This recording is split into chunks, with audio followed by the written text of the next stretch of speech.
평안하세요. 오늘도 주님께서 우리를 위해서 예비하신 귀한 한날입니다. 주님과 함께 시작하시고 주님 의지에서 은혜 넘치는 한날 되기를 주님의 이름으로 축복합니다. 기도하면서 시작하겠습니다. 사랑과 은혜가 많으신 아버지 하나님, 오늘도 우리에게 하나님께서 귀한 시간을 주셨으니 감사합니다. 오늘 하루 지내는 동안에 우리가 홀로 살지 않게 하시고 성령님께서 걸음마다 인도하여 주시옵소서. 우리의 마음과 생각이 주님께 합한 사람으로 살아가게 하시고 우리가 부족하고 또 만만치 않은 시간을 보내는 동안에도 주님께 충성하는 시간 될 수 있도록 우리와 함께하여 주시고 인도하여 주시옵소서. 날마다 숨쉬는 순간마다 우리 어깨에는 짐이 있고 또 우리가 어려운 일들을 만납니다. 그렇지만 어려운 일보다 크신 주님을 기억하는 사람 되게 하시고 우리 짐을 가볍게 하셔서 능히 감당하게 하시는 주님을 힘있게 하여 주시옵소서. 감사드리며 우리 주 예수 그리스도 이름으로 기도드립니다. 아멘. 오늘 우리가 함께 읽으실 말씀 한 장은 신약성경 마태복음 23장입니다. 그 중에 23절에서 26절까지 말씀을 받들어 읽겠습니다. 화 있을진저 외식하는 서기관들과 바리새인들이여, 너희가 박하와 회향과 근체의 11조는 들이되 율법에 더 중한 바 정의와 긍휼과 믿음은 버렸도다. 그러나 이것도 행하고 저것도 버리지 말아야 할지니라. 맹인된 인도자여, 하루살이는 걸러내고 낙타는 삼키는도다. 화 있을진저 외식하는 서기관들과 바리새인들이여, 잔과 대접의 겉은 깨끗이 하되 그 안에는 탐욕과 방탕으로 가득하게 하는도다. 눈먼 바리새인들이여, 너는 먼저 안을 깨끗이 하라. 그리하면 겉도 깨끗하리라. 아멘. 오늘 마태복음 23장 말씀을 묵상하실 때 말씀 제목은 겉과 속이 다르면, 겉과 속이 다르면 이라는 제목으로 은혜 나누기를 원합니다. 예수님이 욕하신 적이 있을까요? 예수님은 기본적으로 진리를 전하시는 분이니까 욕하실 일은 많지 않으셨을 겁니다. 예수님이 욕한 경우가 있었습니다. 오늘 23장에 나옵니다. 예수님이 뭐라고 심한 욕을 하셨냐면 뱀들아, 독사의 새끼들아 이렇게 말씀하셨어요. 그러니까 조금 더 이거를 저는 그냥 쭉 읽었지만 세게 말하면 뱀 같은 사람아 또는 독사 새끼들아 이렇게 욕을 하신 거예요. 그 당시에는 이런 말이나 표현이 우리가 지금 들은 것처럼 충격적이지 않을 수 있다고는 하더라도 사람을 굉장히 심하게 비판하고 공격하는 그런 표현은 맞죠. 뱀들아, 독사의 새끼들아. 왜 그렇게 하셨을까요? 어떤 경우인가요? 이 바리새인들이나 서기관들로 대표되는 예수님에 대적하는 사람들이 있었습니다. 예수님을 비난하고 그다음에 예수님을 공격해서 결국에는 죽어 마땅하다라고 생각했던 사람들이 있습니다. 그 이유는 예수님이 안식일을 범했다, 하나님의 말씀을 잘못 전하고 있다, 우리들을 대적한다, 그리고 스스로 인자, 즉 하나님이 보낸 메시아라고 한다는 거죠. 이 바리새인과 서기관들은 자기네들이 신앙의 수호자라고 얘기하고 그렇게 자부했어요. 그래서 하나님을 잘 믿는 것처럼 보였어요. 그렇지만 실제로는 더 밑에 있어요. 우리의 가르침과 같지 않은 예수를 두고 볼 수 없었던 거죠. 실제로 정말로 신앙을 수호하고 하나님을 믿는 일에 관심이 있었으면 예수님이 전하는 말씀을 들을 수 있었어야죠. 예수님이 하는 일을 통해서 하나님의 뜻을 발견할 수 있었어야죠. 조금이라도 예수님과 얘기하면서 그런가 해서 그 마음속에 여지들이 있어야 되죠. 그런데 실은 잘 믿는다고 신앙을 지킨다고 하면서 목적이 어디 있는 거예요? 예수님을 어떻게 하는 거예요. 예수님은 이 사람들을 욕하셨어요. 뭐라고 욕하셨냐면 외식한다고 욕하셨어요. 외식은 뭐 첫 번째 떠오르는 말이 이제 밖에 나가서 밥 먹는 걸 외식이라고 그러는데 그건 저도 좋아합니다.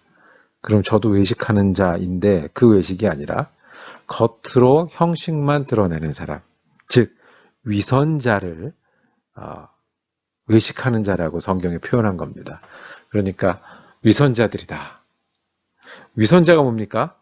겉으로는 선한데 속은 악한 사람. 겉으로는 믿음이 좋은 것처럼 보이는데 속으로는 욕심이 가득한 사람.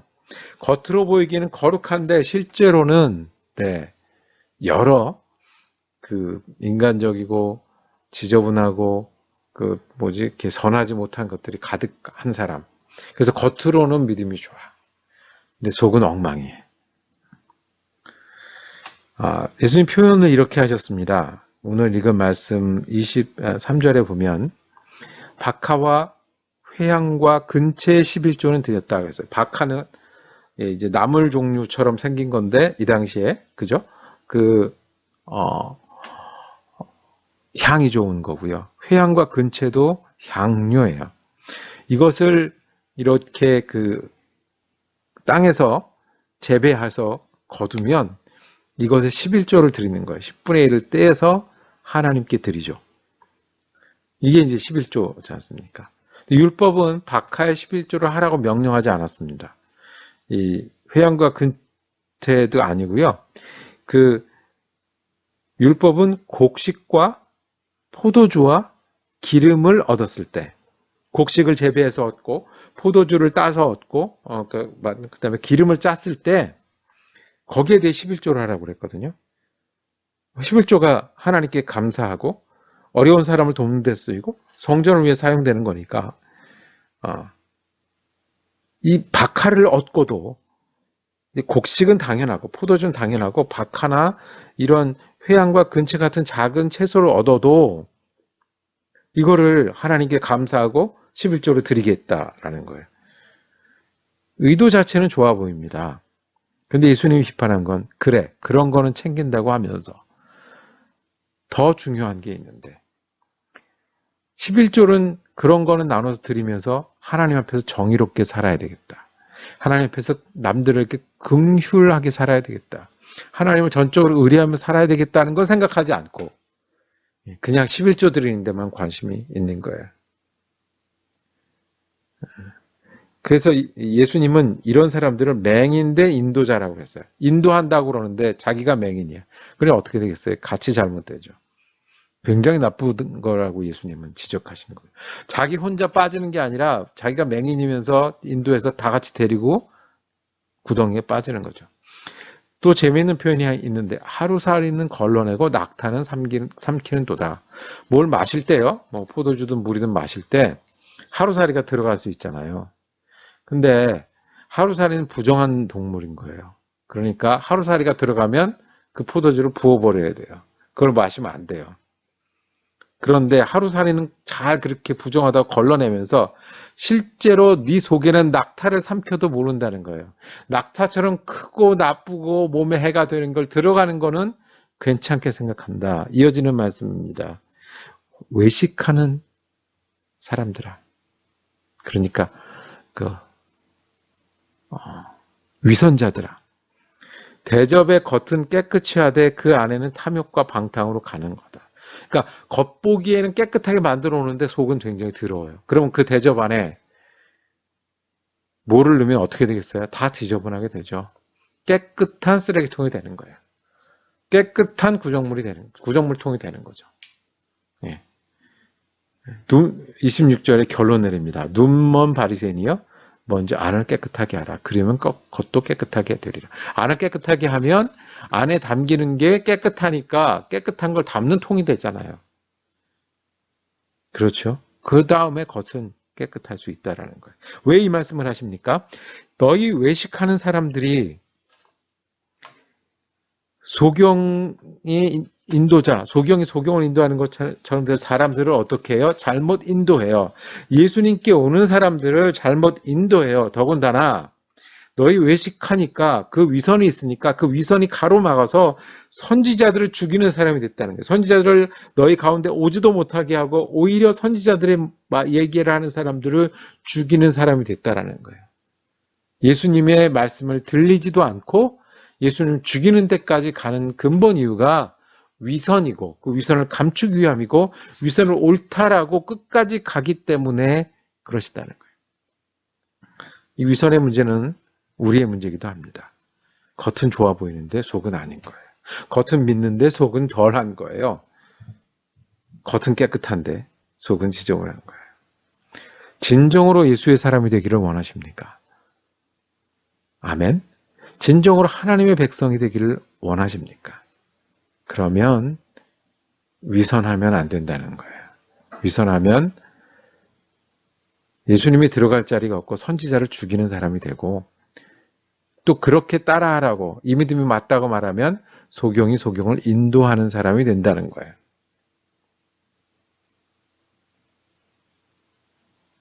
그러면 어떻게 해요? 내가 부족하면 겉과 속이 있으면 어디에 맞춰야 돼요? 속에 맞춰야 돼요. 주님이 내 속에 계시게 하고요. 믿음이 있게 하고요. 주님의 자리가 있어야 돼요. 그리고 내 환경을 바꿔야 해요. 수고하고 애써서 난 여기까지 못합니다 하는 게 아니라 내 속에 정말로 원하십니까? 예수님의 사람이 되기를 정말 원하십니까? 하나님의 백성이 되기를 정말 원하십니까? 그러면 그 마음이 겉으로 가게 하셔야 되는 거예요. 내 수고하고 내 애쓰는 거를 바꾸는 거예요. 환경 때문에 믿음 때문에 이렇게밖에 못한다라고 말하시는 게 아니라 내 속에 정말 하나님을 향한 마음이 있고 그렇게 살길 원하기 때문에 그 환경에도 그 어려움에도 내가 이렇게 예수 믿고 산다라고 말하는 사람이 겉과 속이 같은 사람, 위선하지 않는 사람입니다. 오늘도 핑계가 많습니다. 저도 핑계가 많습니다. 그 핑계에 맞춰서 핑계 때문에 요만큼밖에 못 믿는다. 핑계 때문에 뭐 얘기는 그렇게 하지만 진짜 속은 못 그래가 아니라 속에 예수님을 놓고 속에 예수님 맞다고 선언하고 속에 아멘하고 그 핑계를 이 믿음과 내 속에 계신 예수님의 은혜로 덮어 나가는 거예요. 겉과 속이 다를 때가 있을 수 있습니다. 그러면 정말 내 속에 예수님을 중심에 놓고요. 그 중심에 계신 예수님 때문에 겉을 바꿔나가는 여러분과 제가 되기를 원합니다. 예수님이 그래서 욕을 해서라도 고쳐놓기 원했던 사람들이 외식하는 사람이었고 화를 내시고 바꾸기를 원하셨던 사람들이 외식하는 사람들이었습니다. 핑계 있으시죠? 어려움 있으시죠? 그것 때문에 속을 바꾸는 게 아니라 내 속이 정말 하나님을 원하기에 그 핑계와 환경을 바꿔나가는 저와 여러분이 되기를 원합니다. 기도하겠습니다. 주님, 믿는다 하면서도 겉과 속이 다를 때가 있습니다. 겉으로는 믿는데 속이 부족할 때가 많이 있습니다. 주님, 내 속에 예수가 중심이 되게 하여 주옵소서. 성령이 충만케 하여 주옵소서. 은혜가 능력이 되게 하여 주옵소서. 속이 예수 믿는 사람 되어서 정말 그걸 원하고 정말 충성해서 겉에 있는데 모습과 환경과 핑계를 넘어서는 그리스도인 되게 하여 주옵소서. 우리 주님 예수 그리스도 이름으로 기도드렸습니다. 아멘. 감사합니다. 말씀 묵상 함께 할 수 있었습니다. 오늘은 토요일입니다. 한 주간 은혜롭게 지낸 은혜에 감사하고 또 내일은 주일이니 주일 예배 은혜롭게 지내시길 바랍니다. 우리 사랑 커뮤니티 교회에서는 오후 1시에 주일 오후 1시에 방송 예배 유튜브로 드립니다. 함께 하실 수 있는 분은 유튜브에서 검색하셔서 함께 하시면 또 감사한 일이겠습니다.